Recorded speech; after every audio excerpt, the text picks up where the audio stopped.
the property that we bought right here, we could also park there. Now what we're gonna have to do during construction is, now you have some cars here that are used for, the sheriff's department has impounded some cars. They've got some of it here, they've got some of it here, they've got some here, and we'll have to move. And one thing that we've got to solve is, where's our impound lot going? And one suggestion made during this process was, and actually this came up from Commissioner Jarvis, was that there's some land available at the highway department, and we could develop an impound lot at the highway department, and then have those. There's also some at the city, that's where they park their red cars. They got all kinds of cars up there. Bill, I got a question on something. Yes. I don't mean to interrupt you, but on this 186,000 square foot, 586 beds, 32 beds on the first floor of the annex. Now you still got to go in there and do something to that roof, right? To the ceiling of that space. The ceiling. The ceiling is, there's part of the ceiling is metal and part of it's wood, and we have to replace that ceiling in that area. And so that would give you still, so you're gonna get 32 beds. That's Now what about how many- those 24 beds for re-entry? Well, we've got 8 right now at Helen Ross McNabb. We've got 8 right Okay. now. You were talking about using the old workhouse, We could use the workhouse. but if you use it for a workhouse, you've got to go in there and do mass destruction and redo it. Not But how you gonna do necessarily. it for re-entry? Not necessarily for re-entry. It depends on how we operate the re-entry. If we do it like we're doing now, we contract with someone else and we supply the space.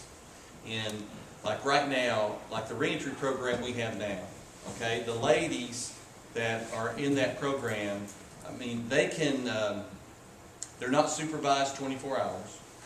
They're supervised from 7 till 10, 7 in the morning till 10 at night. If they run, they get charged with escape. You know, and we had one run, we had the 7th class going on now, they're in their 2nd week. We had one of them run this week. You know, so, and she'll be charged with escape. And that's a felony. So.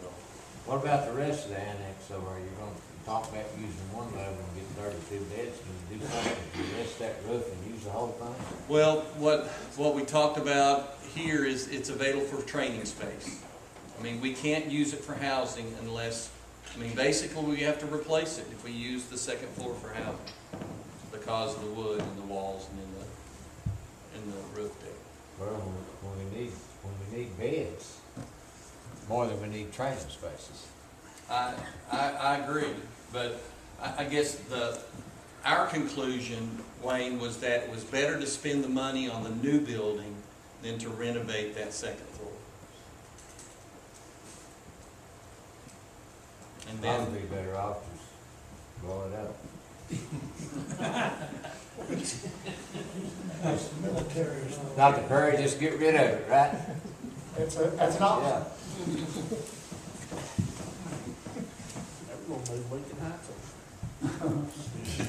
Probably will do that in the future, Wayne. Do what? Probably will do that 40 years from now. Yeah. and then, so at the courthouse area, what we're proposing is that we buy the Hale property across the street, right across the street from the courthouse. The current parking area that we have right now, it's about 100 spaces. It's between 75 and 100 spaces in where we are. Now during construction, a lot of that space is going to be used by construction workers, and it's going to be occupied by the folks in construction. And then so what our thought is that we buy the Hale property, we develop a parking lot for about 75 parking spaces, and that be the very first thing we do. We do that next spring, so that we have that parking in place. That parking services the courthouse complex, and then the construction folks can use this parking here.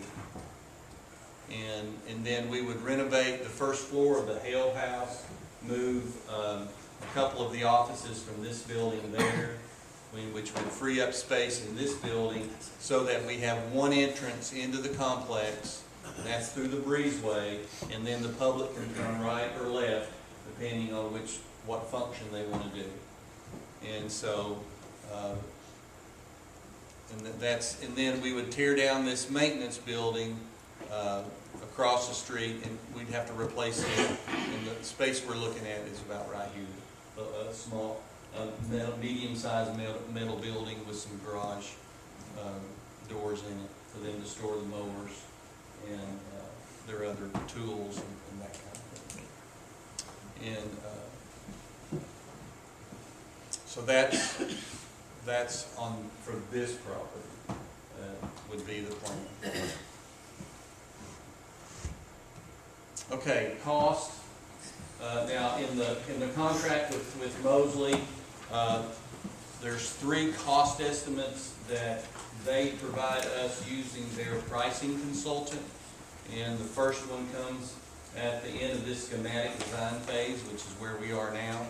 And so these cost estimates have been put together by their pricing consultant. The construction of the new building is $66.2 million, and of that, about $8 million or 15% is contingency. The FF&E, which is furniture, fixtures, and equipment, the site testing, design fees, and property purchase is about $6.7 million. And then for the renovation of the existing Justice Center and the Hale property, with the development of the parking lot, renovating that first floor, making it ADA compliant, it would be about $1.5 million is we're estimating there. So the total cost would be about $74.5 million is what we're estimating at this point. During our process, we were estimating about $335 a square foot, what would be the average, and the pricing consultant came back with about $355 based on his analysis of the project. So that's where the $74 million comes from. We were estimating $335, and that came from talking to other counties that have been going through the planning process, who are currently in the planning process, and then also some experience that Dan and his people have had in other parts of the South. And so we were using $335, and the pricing consultant came back and said it's closer to $355. And correct.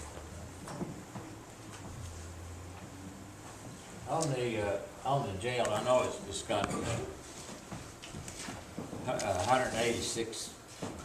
600 square feet in it, but for the Justice Center, how many square feet you got for land space, and how much land space you got for the jail? You know what I'm talking about? Not putting 3 decks on top of each other and counting square footage, but. I hadn't really calculated the entire acreage. You're talking about footprint acreage? Yeah, but how many square feet have you got for the Justice Center? The courtrooms and, I mean, we can calculate that for you. Okay. I don't know it off the top of my because to head. get to 186,000, you've counted each level, the square footage.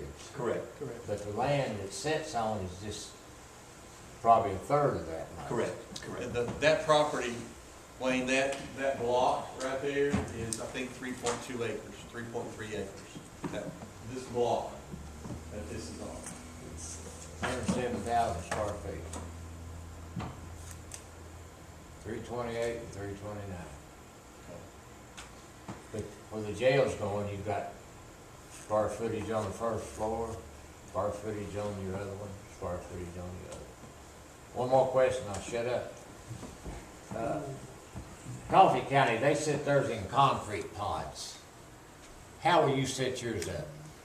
Well, we're talking about the pods being steel, Steel. modular steel. It's lighter and it's thinner, and it saves room, and it saves us on structural foundation requirements. Since we're stacking them, 3 housing units high, it's important for us to lighten up the building and reduce the perimeter of the building. So that they means got, less they got a conditioned floor air. on them and they got a roof on them. Yes, sir. Then you get to your next one, it's got a floor and a roof on it. Correct. You get Yeah, your and next one, that's it's gonna got a be, that's floor gonna be and a poured in roof place on it. concrete. Okay. And probably, exterior masonry, load-bearing walls with a brick veneer, Yeah. brick and block construction. Are these bathrooms all set up inside those, Everything's set up to go straight over the top of each other down. one fits right on the other? Yes, sir. Yes, sir. Another thing we talked about, I'm glad you brought that up, is the design, March backwards here, let me go backwards. Let me show you a feature about this building that I think your maintenance folks will really appreciate. You can see in the housing units here, we have what we call rear plumbing chases. All of the fixtures, the toilet fixtures in the cells are at the rear of the cell.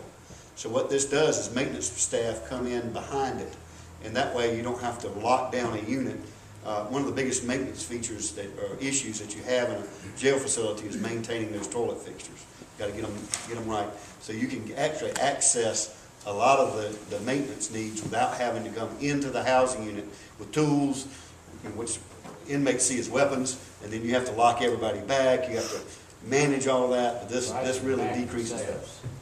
How do they get to them? You got a walkway through, around behind the cell? Yes, sir. Yes, sir. You see from these areas, the maintenance staff would come in there and get to them. Instead of having the pipe chases on the front, just took that square footage and put them all together and made a corridor behind it. Safety for the staff not having to move inmates out and maintenance not having to be in there with inmates. I mean, it's just We got 8-foot ceiling? In in the cells, 8 foot. The center of the day room's much higher than I that. got video cameras in the cell, Not in the cells. none in the cell. In the day rooms, in the Day houses, rooms, yes. Day room. but yeah, not in the individual cells. but not in the cell. Your price tag would be a lot higher if you put cameras in there as well. What is your roofing material and what's the lifespan of that roof? We will work through that as we go into the next phase, but typically we use a single-ply membrane system like a TPO or something like that, and that's 25, 30 year, or a little bit higher, is the typical lifespan of that. Yeah, we're not proposing like an EPDM with one of those thinner membranes, and in the south, they just wear out so quick. The TPO has been a highly durable roof material. It's white, highly reflective, so you get better energy performance. It doesn't absorb heat like those old EPDMs do. So it's a premium product. Again, we don't want to scrimp on a roof system. We want to use the best that's out there with the best warranties that are out there in business for them. That's what we're proposing. But yeah, this next phase, we'll be going through a lot of these systems and talking through all the structural pieces with all your maintenance staff, looking at where we put, floor drains, hose bibs, outlets, how we protect those outlets from inmate access. There's a lot of developmental issues that we'll be going through in this next phase with our engineers to make sure it's something the county's happy with and are aware of. Start to finish, what's your time frame? I'm sorry. Steve's asking about the schedule for this one. So the next phase will be design development, and, with Commissioner's approval of the concept for schematics that we have, we'll probably go through schematics into February. Probably in February is when we'll be complete with that phase. And then we'll move into a construction document phase where we're actually preparing the documents for the contractor to build the building from. And so, all in all, you're probably looking at a time frame that's October next year when you're ready to release for bid. Does that include submitting the plans to the state authorities? for Correct, that? that's built over that time frame as All well. right, thank you. And again, they've been real helpful, Bob Bass and Jim Hart. We've included them in all of our meeting invitations. They're gonna know this building inside and out. We find it much better rather than springing on them at the last minute. They're hands-on, they've seen a lot. We're taking advantage of their experience and, again, to make your facility. Bill, we may need to include the city inspectors on part of this. They can delay this project quite a bit. I've had conversations with them Howard, I can't remember, there, I'm not sure. I'll have to talk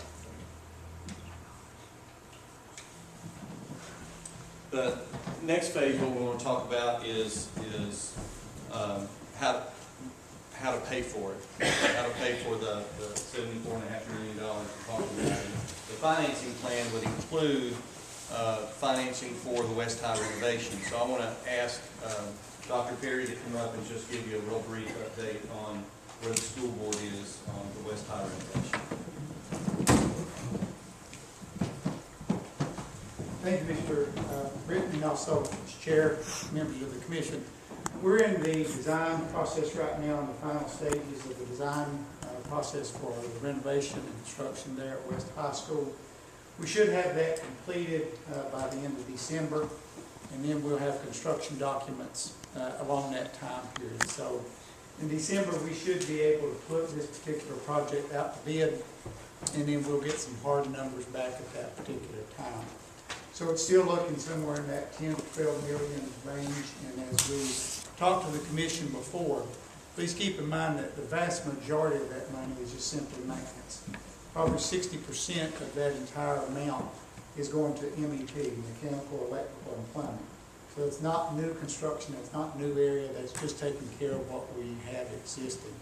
That with the new HVAC systems, which we'll put in the entire system, that's going to be a big part of that entire amount. That's probably somewhere in the neighborhood of 5-6 million, just simply for that. So we want the commission to understand that we're not creating an elaborate system here. We're not adding on a lot of different space to this. It's just simply taking care of a lot of what we already have.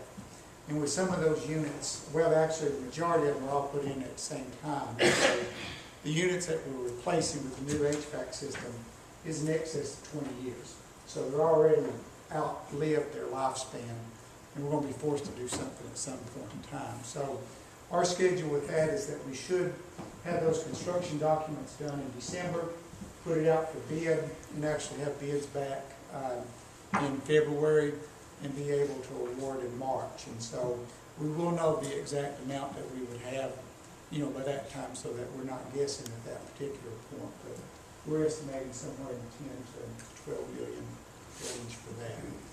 And then the only other change that we've had since I talked to the commission before is that we were going to do grind stations and lift stations for some of the sewage. We actually talked to the town and some other entities that actually use that inserted membrane. And what they do with that, they actually will send a robot in there that actually has a cutting tool on it. And it'll actually cut out all of the debris that's in there and all of the rust and any of those kind of things and get a smooth surface. Then they'll pull a membrane through there, and then they'll activate it with particular chemicals, and then that hardens up to a Schedule 80 PVC pipe. So it'll actually be as tough and durable as the old system was. And any time that we can use gravity flow for wastewater, we're always better off, because then the grind stations and lift stations, even though we have redundant systems built into that, that's got a lifespan to it. And then also that particular piece is always apt to fail. So with that, we've talked to a couple folks who have used this, and they've used it for 10 years more, and they seem to be happy with the process, and it seems to be working. So that would be the only major change that we've talked about from last time. So we also are looking at an option that we will add on and just simply give to the commission. As I told you before, the restrooms that we did not address was those restrooms there near the auditorium and near the gym. And we only have 3 stalls in each one of those, which is grossly inadequate for the number of people that we would have at a ball game or have at the auditorium. And unfortunately, that's where 90% of our people probably come to visit the school, is in those 2 facilities. And then the restroom facilities are not adequate at all. We could not open a facility with those right now. And so what we're looking at is we're asking the Lewis Group to go ahead and add on some restrooms to the outside of the gym to see if we could feasibly and economically add a couple more restrooms out there while we're doing this project, and then tie everything in to the existing sewer system to give us those extra restrooms there. That's one of the major complaints that we have from parents and community members who come out to the high school, is the lines there at the, especially at the women's restroom, are just incredibly long, and people miss a lot of the game, and people become very frustrated and aggravated with that.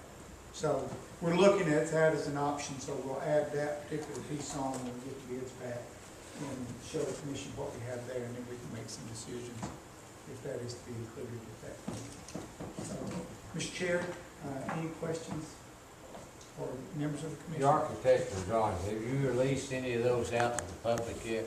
No, sir, we do have some of the design document drawings, and we have that on PowerPoint if you'd like to see those, but we've not released that out yet, because we won't do that until we have the construction documents, then we'll release that out to the contractors, and then we'll have the contractors meetings and all those kind of activities to answer any questions the contractors may have, so that we make sure that we get good bids back. Dr. Perry, this does take care of your cafeteria needs? Yes, sir, and what this would do, as we talked about, this includes a new administrative wing that would actually be right out in front of the building. And as we look at this, then what would happen is that it would go right out here in the front. This is an aerial view. Of course, that's the turnaround area.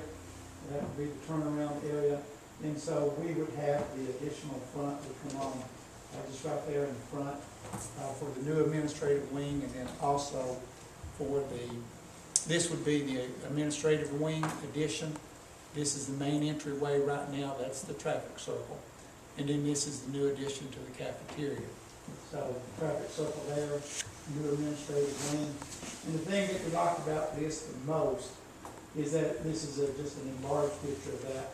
As you come in, actually the security or the security officer will be right here with a window. So as you come in this door, it allows you to come in, get out of the cold, get out of the rain, get out of, you know, all the elements. And then she would actually, or he would actually have a visual contact of you. If you are vetted at that point, then we release these doors to let you come in. If you're going into the office and you would come into the office there, the school resource officer is located there. So we would have the attendance officer, security person let you come into the office. Security SOO officer would be located there. And then if you actually need to go into the building, we would actually hit another switch to let you go into the building. So there would be two systems there.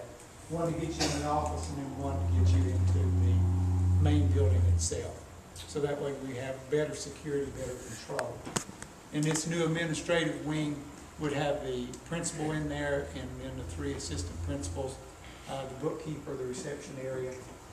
So not a very large space. We try to minimize that as much as we can. And then we'll repurpose the existing administrative area for classroom space, as we told you before, that we needed for some of the related services. Just a blow-up view of the cafeteria floor plans again. We would have additional space here to eat with. And the one thing that we want to just reinforce, this is not just so that kids would have more room to eat.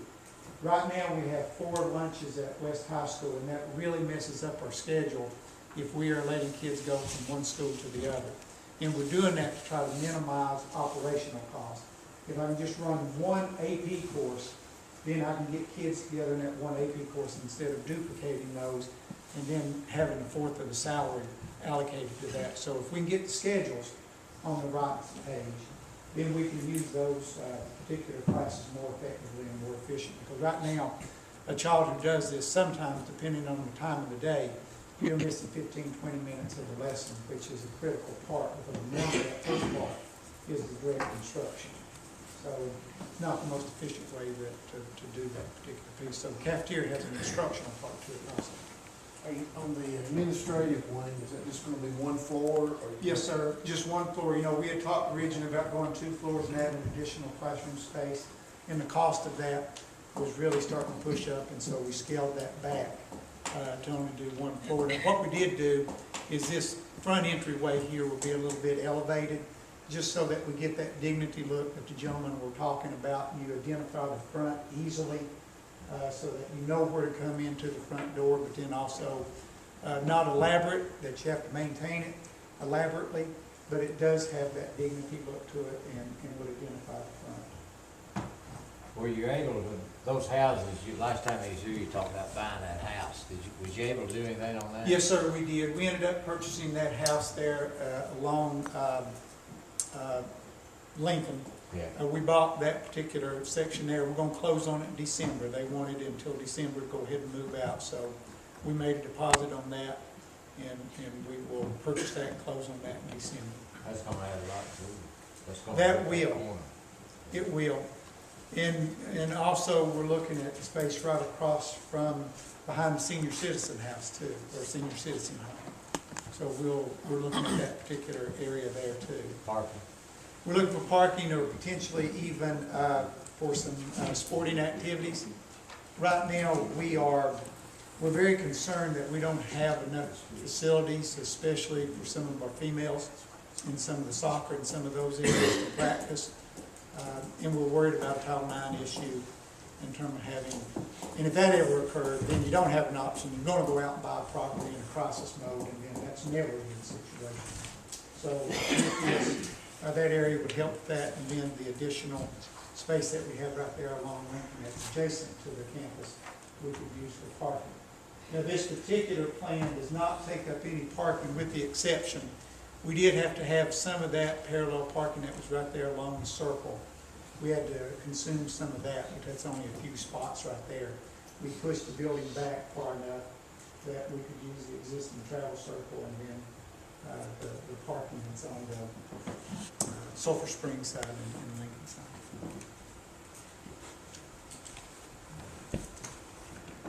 Any other questions or comments? You estimate it's gonna be between 10 and 12 million. Yes, sir.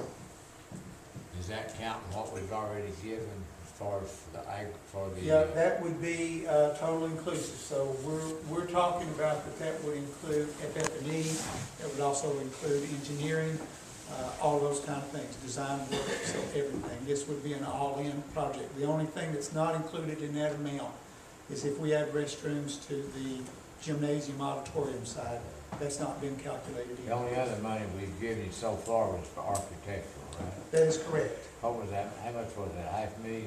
We had about $500,000 now, I think 600,000 or so, but I'm not even sure that's been allocated yet. So you're looking at 10 or 11, 10 to 12, counting that, or? It'll be the 10 to 12 total. So 10 to when we 12 do total. everything, and that would include architectural fees, Okay. that would include site work, that would include permits, that would include furniture, equipment, everything. So the 10 to 12 million, what we will always try to do when we come here, we're gonna give you the total amount. We don't sell you a truck and then tell you you gotta buy a bumper. We will let you know it's the total amount. The reason I asked, we gotta get our finances together here, so we gotta know pretty well what you got. Yeah, and that's the other part that we're going to, and while we're not giving you that amount, is that we want to get that hard number, and then we'll be able to get, but we're fairly confident that we can do that. And again, just to show you on this, just real quick, remember that we do have 2 expanded restrooms on each floor. So on this side, we would have expanding, we're going to go into that additional room right there on the side, which is a little storage room. So we're going to expand the number of commodes and urinals that we would have in that. And then the other section will just become renovated. So we won't receive any more commodes or urinals, but it'll be renovated with new fixtures and new lines going out. And then the other side, on top and bottom, will receive new fixtures and expanded. Just a quick elevations look of what it would look like as you come in. And then in the cafeteria side, the thing that we wanted to do is add a lot of windows, so that if you've ever been to West, it looks a little dark in there, and it's not very, not lit well this way. In that area, so we can give some more natural light. So, Mr. Chair, any other questions that I can help you with at this time?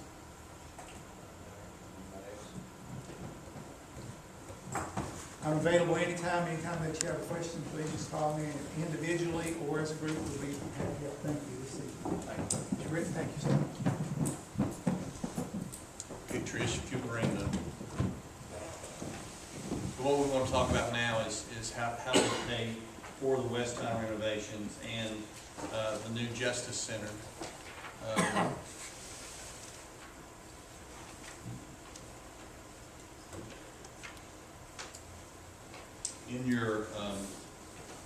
presentation that you heard, the hard copy that you have, is what we have looked into with our financial advisor, Cumberland Securities, and Chris Bessler. Chris is here to answer any questions that I can't answer tonight. Is the financing plan would include money for both the Justice Center and West High.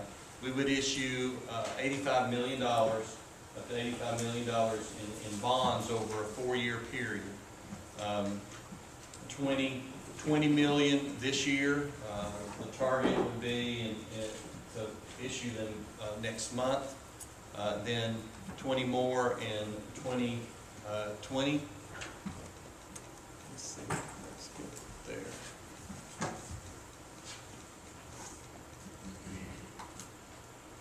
And 30 in 2021 and 15 in 2022. And we can do that, and then the cost to us would be 5 cents on the tax rate. We would need additional revenue to service those bonds with a nickel on the tax rate for a $150,000 house. That's less than $20. What we've been able to do on these graphs, on this bar chart, is the white. The white is our current debt. Those are our current debt payments, is the white. So if you look at this year that we're in, we have a tremendous amount of over $2 million worth of capacity for payments, for debt payments. So the gold right there would be the interest cost on the first $20 million for this year. So what we would do is we would be able to build fund balance with the difference that we're not spending.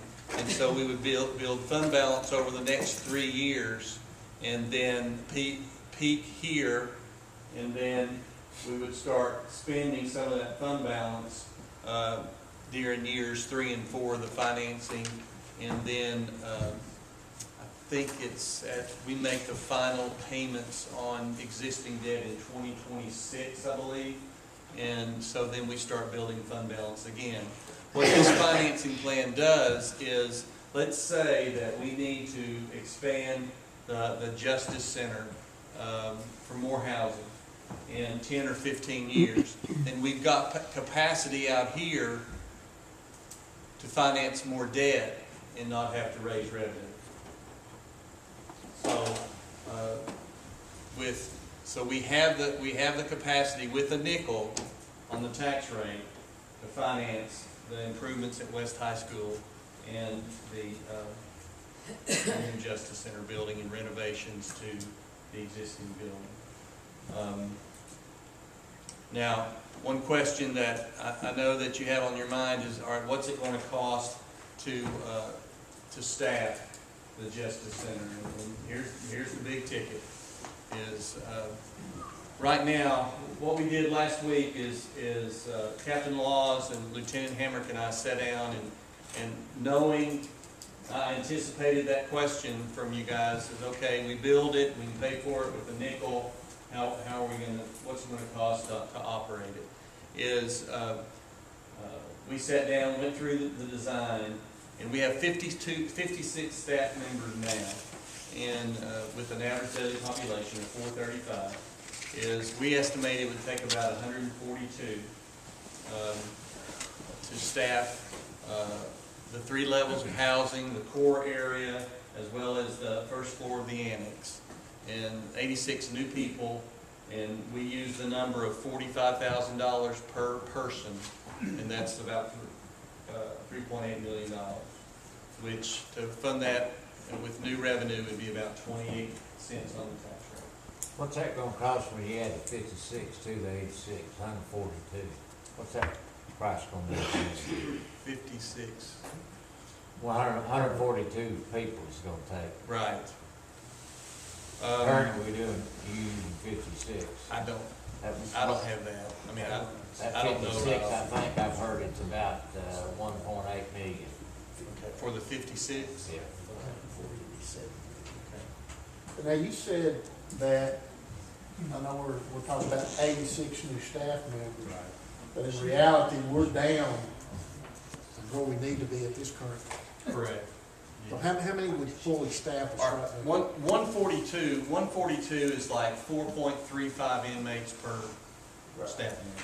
Okay, so if we use that same ratio, and with 435, we should be at 100 staff members now. So it's not that incredible, John. Yeah, we just don't have room for it. Right. But now, the numbers you showed me of where you had staffing versus the numbers that they gave here just a few minutes ago are completely different. The numbers you and I discussed earlier today, Right. when you had it broken down per pod, per shift, and the numbers they gave are completely different. So Well, but- it'll be cut drastically. Well, there hasn't been, the official staffing plan hasn't been done. We took a stab at it, is what we did, so. And then one idea that Commissioner Goins came up with yesterday when he and I were talking is, not using, expanding, if I can go back.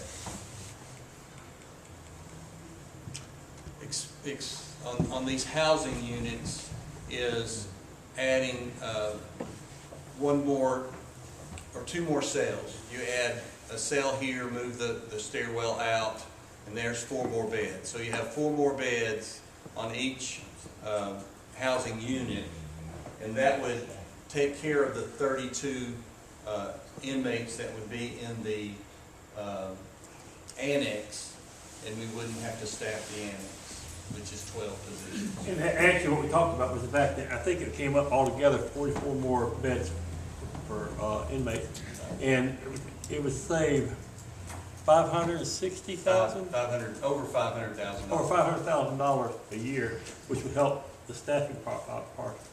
My issue is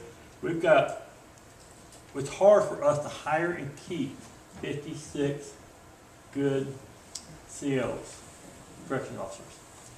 Where are we going to come up with a total of 140, whatever? Yeah, and that was Gino and Teresa's concern as well. You know, where they gonna come from? Those thinking newer, safer facility would attract them more, I don't know. Maybe so, yeah, To some degree. yeah. Is that number based on full capacity that you need that many, or just whatever? It's based on using all the housing units, yes. So it might not be that many officers if you don't have that many inmates. It depends on classification.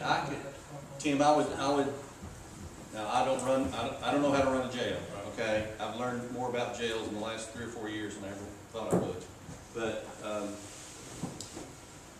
for classification purposes, I could see us using all those housing units, male and female.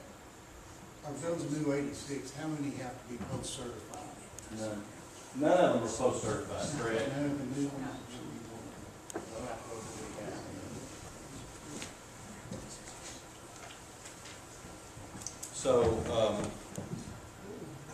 So that's the estimate today that we have for staffing. And then Jim Hart from CPAS will do the staffing study, and then we'll revisit that.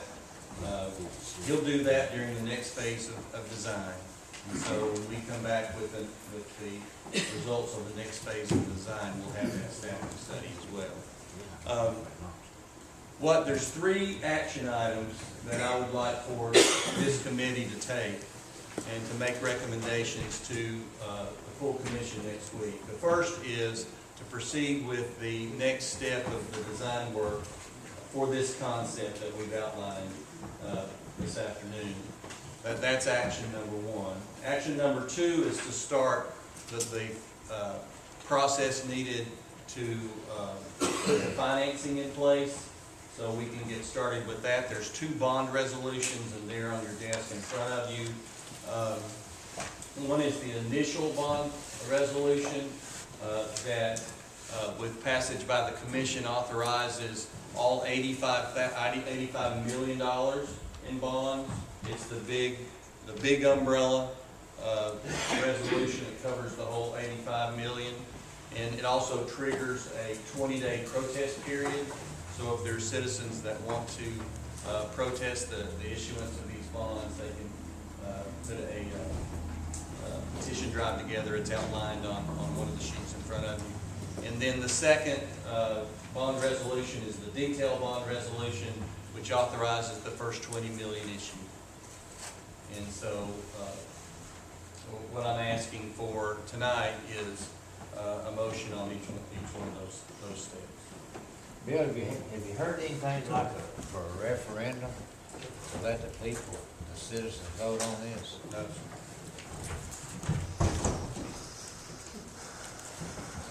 Of course, they don't know what it is yet.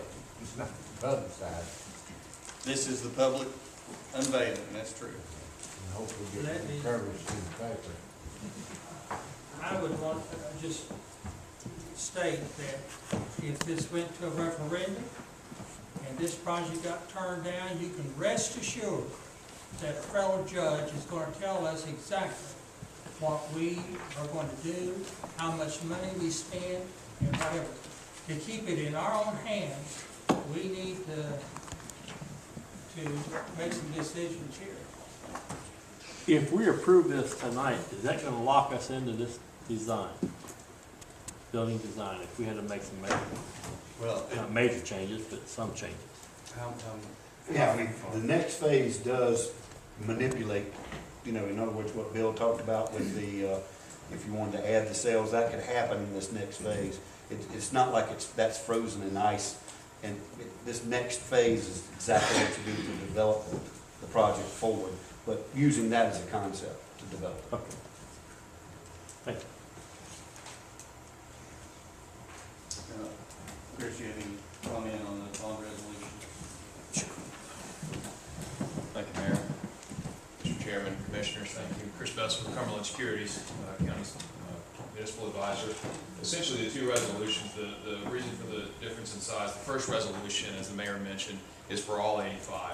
That actually does not authorize the full bond issuance. All that does is it satisfies state of Tennessee law that states that you have to give notice to your tax-paying citizens that they can, registered voters are able to protest your planned issuance. And so after adoption of the initial resolution for the full 85 million, then we'll publish that in the newspaper, and then citizens have an opportunity to protest that and send that to a referendum. After that 20 days is over and there's no protest or qualified protest that's been submitted, then you are free to move on with your project for all up to $85 million. The second resolution, that is the actual authorization where you are committing to covenant to make payment on that first $20 million bond issuance. By having only $20 million approved, that gives you the opportunity for each subsequent bond issue to come back and approve it, make sure that the project's going on as you desire, as you want it to, and that things are falling into place like you see, and also to be able to look at structure and change the structure if need be. So you're not locking yourself in or committing the county to a full $85 million of debt at this stage. You're just getting that initial notice out to meet the state requirement and authorizing the first $20 million bond issuance. Can you tell us the interest roughly now, if we do it now? Rates are very low right now. The first bond issuance, we're looking to go out for a full 30-year amortization, and right now it's probably somewhere in the 3% range, possibly lower if rates hold. The market is subject to all kinds of rapid change with any sudden announcement that comes out of DC from anywhere. So bad news on a global scale is good for the county because it lowers interest rates. Is that going to be a fixed rate? Yes, sir. Fixed rate for the full term. How much? Fixed rate for the full term, and right now the market yield would be somewhere around 3%. Okay, Possibly did you a do little the city's new, I think your company did the city's new bonds for their, center For they're the building. community center, yes, sir. That's not sold yet, but Okay, yes. I read we're the working on paper that. where they're coming up with the same thing. Correct. That'll actually be going about the same time, probably a little bit sooner than the county.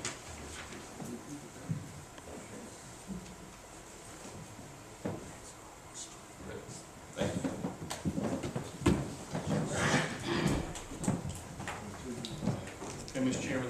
finishes our presentation, the information you want to share tonight, I'm asking for the action on those three items.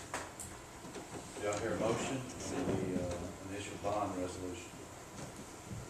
So moved, Mr. Chairman. So moved, do I hear a second? Second. Second. Everyone, We need a roll call. roll call. Jeff Aker, No. Chris Cutshaw, Yes. Randy DeBoer, Yes. Thomas Stody, Yes. Tim Goins, Yes. Bobby Hahn, Yes. Tim Horner, Yes. Joe Huntsman, Yes. Mike Minnick, Yes. Wayne Neesmith, This is too sudden for me. I just got it today. I've not even studied anything on it. It's too sudden, it's too quick for me to make my decision on it, so I abstain. Howard Shipley, Yes. Jim Stepp, Yes. Taylor Ward, Find out how good a salesman we are. Yes.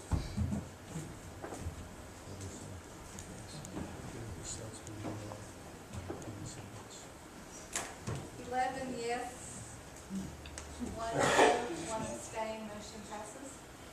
Motion passes, okay. I need a motion for the detailed bond resolution. So moved, Mr. Chairman. Have a motion, do I hear a second? Second. Second. Roll call, please. Jeff Aker, No. Chris Cutshaw, Yes. Randy DeBoer, Yes. Thomas Stody, Yes. Tim Goins, Aye. Bobby Hahn, Yes. Tim Horner, Yes. Joe Huntsman, Yes. Mike Minnick, Yes. Wayne Neesmith, I abstain. Howard Shipley, Yes. Jim Stepp, Yes. Taylor Ward,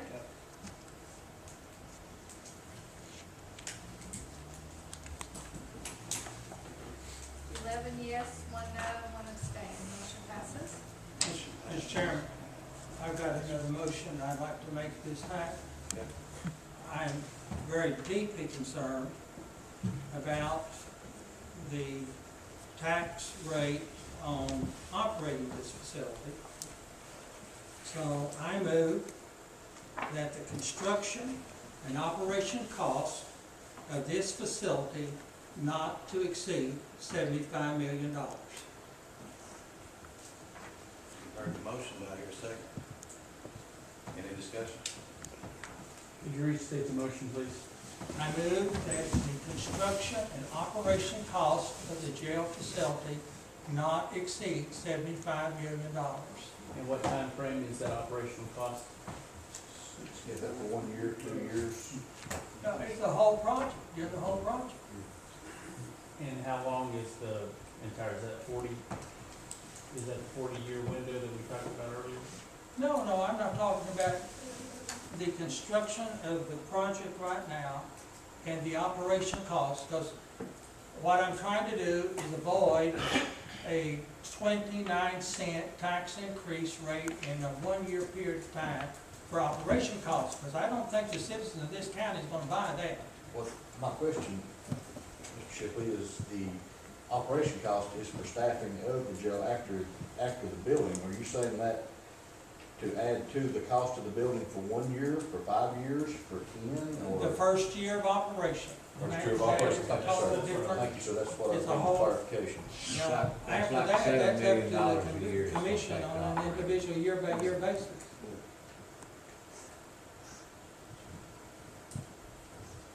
What are we at now, 66, Bill? What? 66 million for the, No, you're at 74. well, that's got 8 million Contingent. contingency written into it. You've got the construction, and you've got the, what are called the soft costs, which are your design fees, your property purchases, your FF&E, and then you've got the Hill property purchase and the renovation and the development of that parking lot and the renovation of the current Justice Center. That's in the 74.5 million. That's in the 74. So we jumped up to about 8 million. I'm a little confused about combining those two. Well, eventually we're gonna, you're asking us to spend $4 million on an operation and pay for that with almost a 29-cent tax increase. I'm already getting all kinds of comments from city residents over their 25 cents, and some of them have accused us. I mean, we don't have anything to do with that. That's the city, you know, and I just don't, I have major concerns about that. And that 29 cents is above and beyond the 5 cents. Put a ceiling on the construction and operation costs of this facility. Because right now it's wide open. You know, they could come in here at the next presentation, add $5 million to it.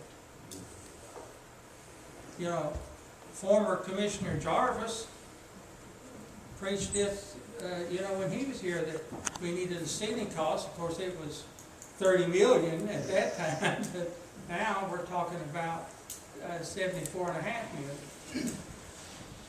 And right now, we've got a wide open pocketbook. You can, whatever you want, it's there. Well, on the staffing, I think it's still a little early. I think let's, personally, I think we need to wait and let Jim Hart do his staffing study. Let us, in the next phase of design, we can look at the design and see about operations. And is there something we can do in the design to tweak it, to make it where we don't have as many folks? Should we not pay the list, should we not pay the list till we get that from Jim Hart, so we'll know exactly what it's gonna be? I could withdraw my motion, but I'm just gonna let you all know right now, I'm not voting for a 29-cent tax increase to the citizens of this county. And I think anybody who does, well, when we vote on it, this courtroom will be packed out. Should be, shouldn't it? And they may put us on a rail and run us out of town.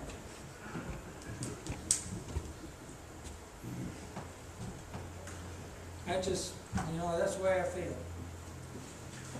I'll withdraw my motion, but rest assured it's gonna come up again in the future.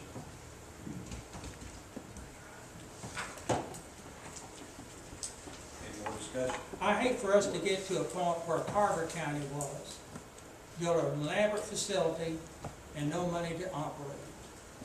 And there's been some other counties who faced a similar situation. That's why we wanted to inform you guys now. And not that operating cost is in stone, but just from our jail administration looking at it, you know, and we just looked at it briefly, based on this concept. That's what we came up with now. And, you know, we may have to cut back on some of the things in this facility. Instead of having, we may have to cut a courtroom out or something like that to bring that cost down, but it needs to come down. My question, Mr. Chairman, is this committee, do they want to move forward with the design? That's the next move, is for us. We want to move to the next step of the design where we get I more. hope that we do so, and I commend the people, the design team and the architects for what they presented to us. My concern is operation costs. And those operation costs have to be considered in approving the cost of the total facility. And what people need to understand is that's annual operation costs. I know, but the first, I'm talking, you know. That's every year. Well, yeah, I see your point. It's, Where it stands right now, it should be $7 million a year. 7.1 per year. Based on 128. Is that what you got? I mean, this is 7.1 too hard. She won't do that. 7.1 million every Let's year. go step for step. Mr. Chairman, I move that we approve the step A here, project scope presentation. Move to the next phase. Barry, second. Second. All in favor? Roll call. They didn't hear Jeff Baker, No. Chris Cutshaw. Randy DeBoer, Yes. Thomas Doty, Yes. Tim Boyd, Aye. Bobby Hahn, Yes. Tim Warner, Yes. Joe Huntsman, Yes. Mike Minnick, Yes. Wayne Eastman, No. Howard Shipley, Yes. Jim Stepp, Yes. Taylor Ward, No.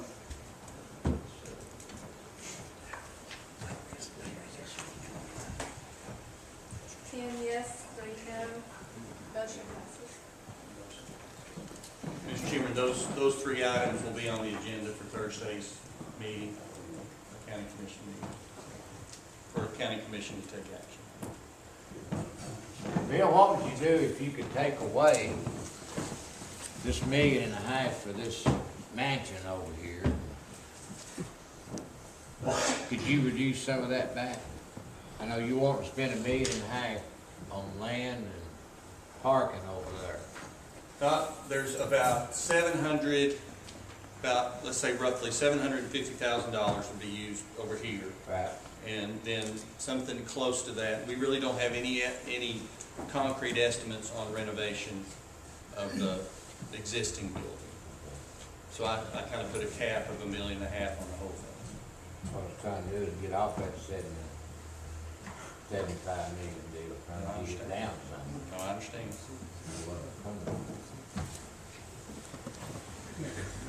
Probably went with 66 million if we hadn't added all this other to it. Well, no, you've got that 6.7 million for soft costs, the property purchases, the design fees, the testing and all that. So you'd have that. So you'd have the 66 plus the 7, so you'd have 73. You would have 73. I did not know that. We have no more items of interest. Is there anything else to come before this committee?